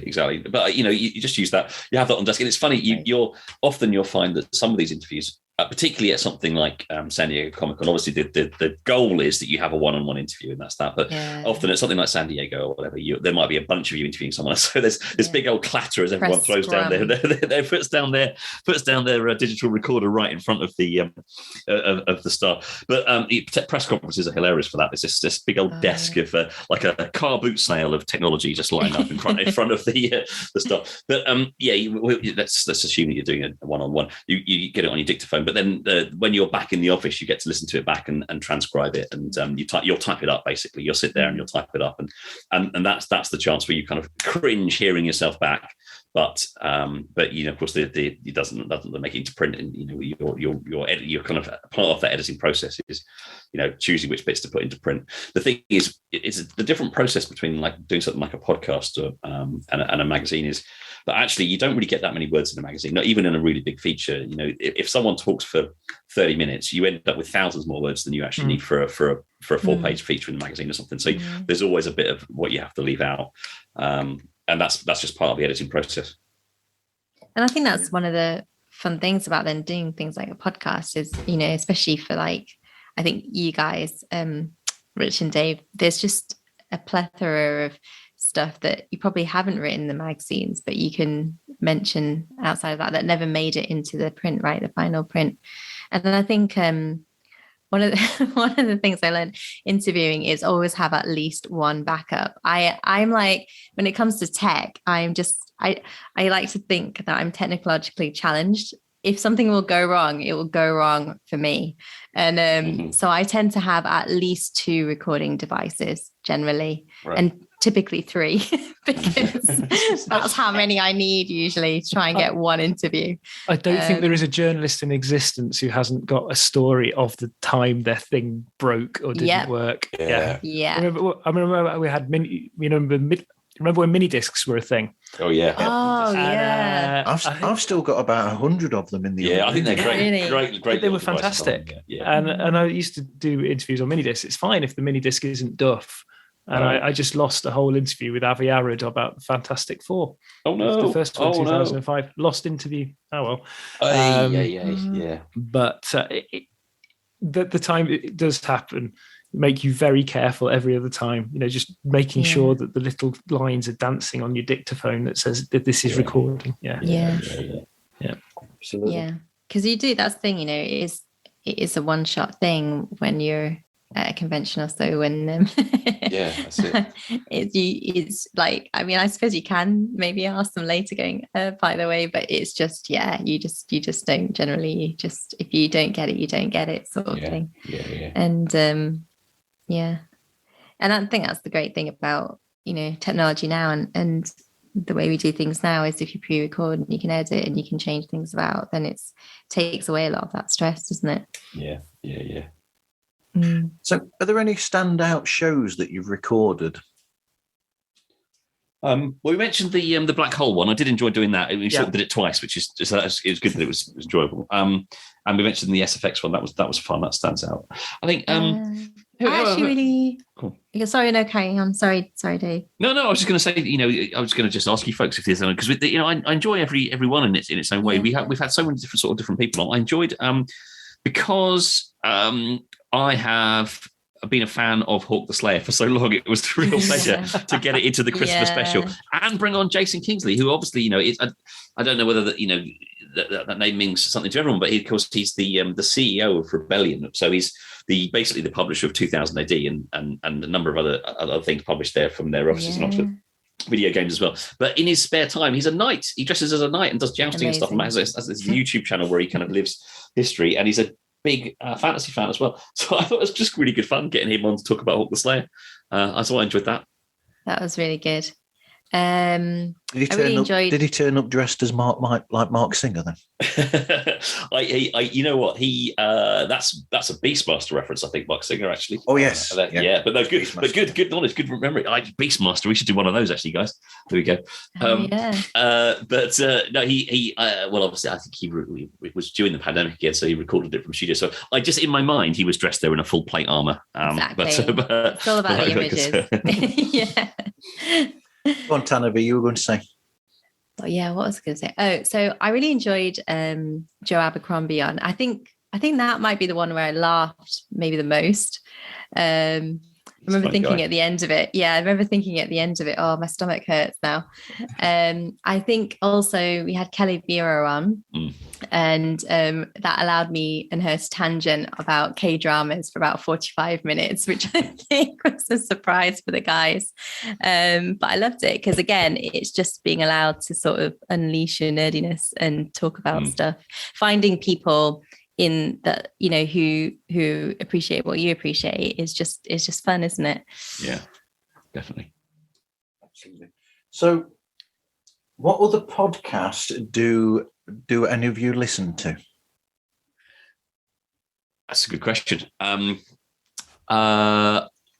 Rich, you've mentioned a couple of sports ones that you listen to already. Yeah, I do a fair bit of sporty ones. So I like the Guardian Football Weekly. I like Quickly Kevin Will He Score, which is about 90s football, which is kind of my era. I think I remember that better than I do football that happened last week.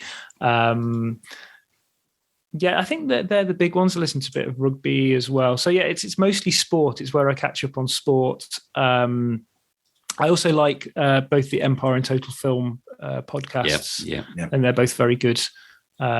Just they're both good chat, and I think they're in a similar sort of area as us, just more sort of film specialists. So yeah, I think they're the ones that I go for most. And there's a few podcasts that I listen to. Some in the kind of space that we're in, the sort of science fiction thing. There's a podcast that I love called Bill Watches Movies, which is basically a kind of a B movie, monster movie, flying saucer movie, kind of 50s and 60s and 70s, Universal Monsters type podcast by a guy called Bill Mize, who's got a very kind of quite a soothing voice. And he does a kind of mystery science theatre 3000 kind of approach to some classic old movies. And I quite enjoy listening to that. It introduced me to some crazy old films that I probably wouldn't otherwise see. There's also some friends of ours do a podcast called Podworld. Yeah. Which is like Louise Blaine and David Meyer Roberts, and those guys are familiar to us from working at Future Publishing, but also Louise is a big horror fan, and she's also appeared on our podcast a bit as well. And they do a podcast, a little bit like what you do here, which is with they listen to other podcasts, talk about them a little bit with themes. And so I check in on that. They've made some good recommendations. So there's a couple there that I do, and so on. I don't, Tanavi, do you listen to much podcast action? Not a huge amount, but then so the Cosmic Shed. I enjoy. And has everyone listened to that then? Yes. So Andrew Glester was actually he was a friend of mine. We sort of bumped into each other at a convention, and then so I think he does a great job. And basically he does a podcast where they talk about the science in science fiction mainly, and he has actors and directors talking about sort of the sort of behind the scenes of their movies and things, and also NASA scientists and astronauts and talking about space and all sorts of things. So sort of looking at that sort of merging of this science and science fiction film TV worlds. And he does a really good job. Well, he was a great guest when we did Interstellar. It was this was the podcast where we got into general relativity. That's good. That's good. Yeah, he was good. He was good explaining that. I mean, anybody who can explain that, I mean, they deserve a medal. Never mind the podcast, but he did a really good job. You're right. I think Rich. I think he took away your stress level by about 10. Otherwise, Rich is the resident scientist. Yeah. Yeah. Anyone listening, Rich quoted directly from something that he said in the episode that where they looked at Interstellar. General relativity. Yeah. You actually said that phrase in the episode. Yeah, exactly. Exactly. We did. Didn't we decide that Interstellar is the movie where gravity is the bad guy? I think. Essentially, which I think is probably Christopher Nolan's boldest move. He's always playing around with time. Actually, talking of podcasts, I've just remembered because I do like a bit of true crime as well. I do. That's another kind of sci-fi one. And I've got a really good friend of mine called Robert Murphy, who's a journalist for ITV. We go back way back to our teens actually, and he's ended up working for ITV. And he's made a couple of true crime podcasts. One called No Strings Attached, which is about an attempted murder where a husband basically and his wife were parachuting enthusiasts, and they tampered with the parachute so that she'd fall to her death, but incredibly she survived. And it's an interesting true crime podcast. And he also did one called Catching Melanie's Killer, which is about a notorious murder in the Bath and Bristol area from the 80s. And so they're worth a listen as well if you get a chance there. So I should recommend that too. I listen to those avidly, not just because I know they're great true crime, but also he's an old friend of mine, so he does a good job with those. I mean, I think I'm a big fan of it as a medium. I'd like to listen to more. It's just there's only so many hours in the day. I mean, I've listened to the Homeschool Histories a fair bit with my daughter, which so obviously a Radio 4 program as well, but it's, I think podcasting has it is got a kind of intimacy through it that you don't get from TV. It's, similar to radio. And I think the fact that anyone can do it is great as well. And it's just created this massive variety of content that I don't think you get in so many other mediums. Hey, this is Jack from Bad Counsel. You want some good counsel? Keep listening to my man Marv, Pods Like Us. Yeah. Can I ask you a question, Martin? Go on, Tanavi. How sorry, is this too much of a tangent? But how would you recommend people find the podcast for them? Oh, that's an interesting question. I mean, my stock answer would probably be listen to my show, and you'll hear me talking to people, and you might get into their shows through that. I mean, that should be that would be my corporate side, I suppose. But yeah, just keep trying them, and eventually you'll find one that suits you, because basically, like you've said, there are that many shows there, and they are all so different that I think there's something there for every single person who's looking for a podcast. Yeah. Yeah, exactly. So, do you look on sort of the trending lists and things like that? I work a bit differently because I have to listen to, well, eventually I'm supposed to listen to everything, I suppose. But but there are certain shows that I will look for purposely, like your own show, because that suits me to a T, basically. So there are shows like that that I gravitate towards, I suppose. Sure. But, yeah, makes sense. Yeah, I suppose. So what advice would you actually give to people starting their own podcast for the first time?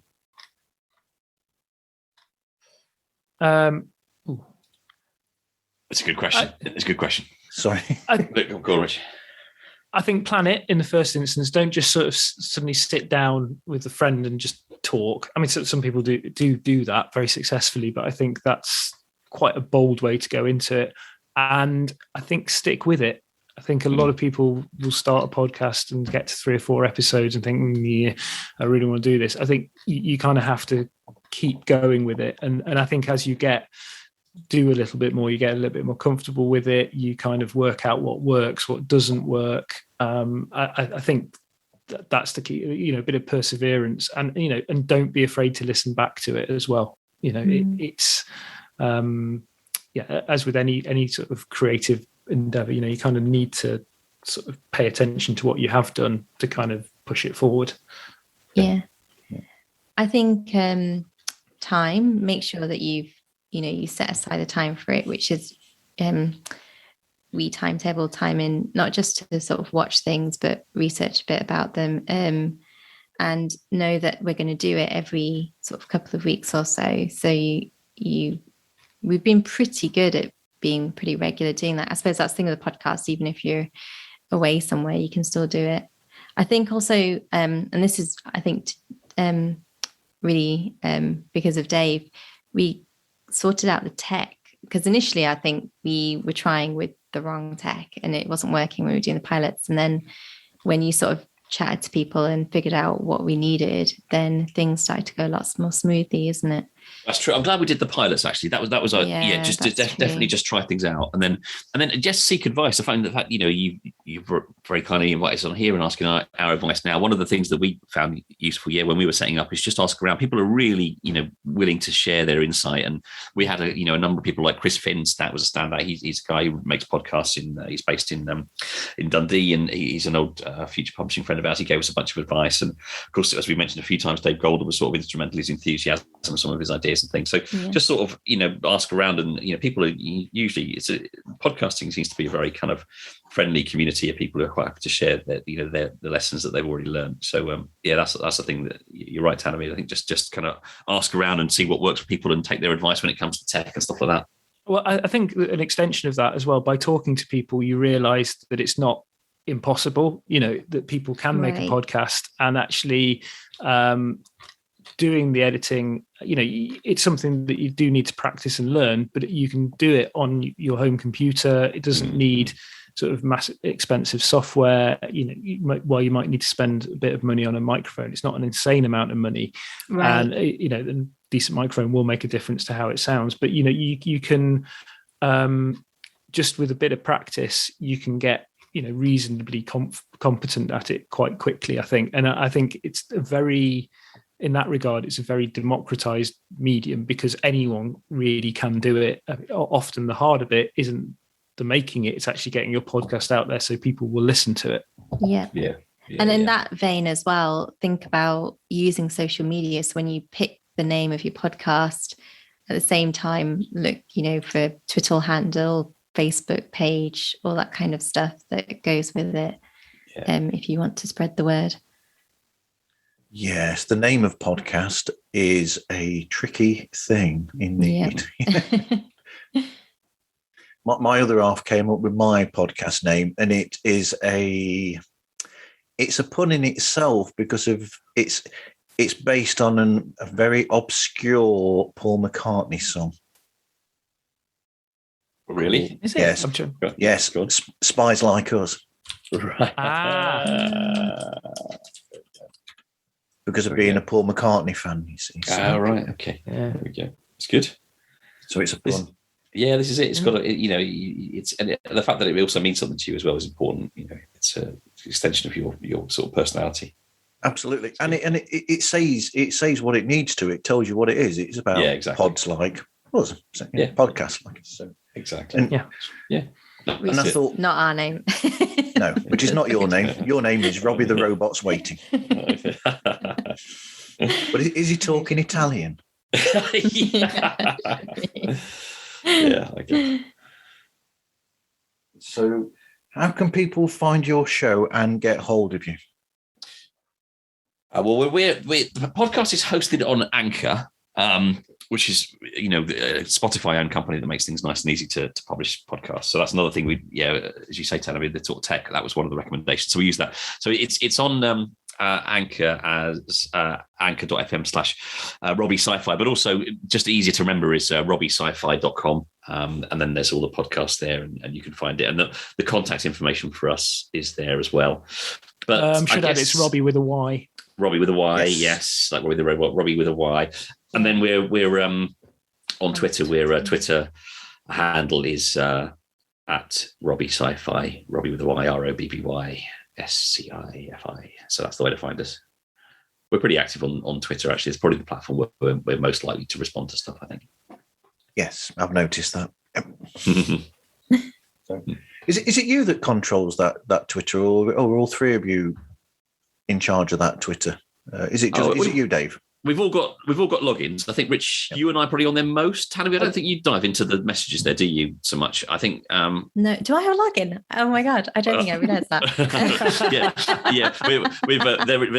There is one. I'll share it with you again. That's probably wise.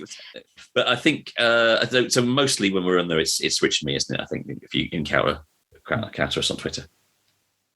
Yeah, but I think we all look at the Twitter feed and we will sort of retweet and comment and things like that as well. Exactly. And we all have, so I'll link to my own personal Twitter as well. So, which is at TanaviP. So, we do that as well. Cool. Okay. Thank you very much for speaking with me today. Thank you for having us. Thank you for having us. Appreciate it. Yeah, good fun. Stuff. Appreciate it. Really nice to catch up with you. Yeah. At last, I've been able to chat with you all. Yeah, it's been really nice. It's been nice to catch up. Yeah. Well, thank you for all your support of the show. Yeah. No problem. Really. Like I said, I love the show, so I'm going to keep supporting it. Thank you. Awesome. Thank you. Okay. Well, thank you very much. I forgot to ask, have you got any shows coming up that you're looking forward to? We've actually got a few in the can, haven't we? We've got a few that we've recorded. So we've got one coming up very soon on Event Horizon. We've got Lost, an actual Lost episode about the Island show. We've got a special about Lucifer because Dave and Tanavi absolutely love it. Love Lucifer. And we are going into an absolute favourite of certainly of Dave and mine, Star Trek: The Next Generation. Wow, cool. So yes, some good stuff in there, and I can say they were a lot of fun to record. So as soon as they get out there, hopefully people will enjoy them. Event Horizon, an incredible sci-fi horror. Yeah, definitely. Yeah. And another, continuing our obsession with black holes. With black holes. Yeah. Again, yeah. which might explain the slight delay. Or it might just be me. That's good. Yeah, I enjoyed watching Event Horizon again. Actually, it was I'd sort of forgotten how much fun it was, and that was good to watch again. Have an excuse to watch that. Yeah, we've watched a lot actually recently, and it's the mixture. I think it kind of makes us do that. Like at the moment, watching anime. Yeah. Again for the podcast in many ways, and so yeah, I hope we continue to sort of taste the breadth of sci-fi and fantasy. But yeah, so that's why there's all sorts of stuff to come. That's great. Okay, if anybody wants to look for me, you can contact podslikeus@gmail.com and just search on all the social the Facebook, Twitter, and Instagram for Pods Like Us, and you'll find a page for that. And I'm also on the marvzone.org.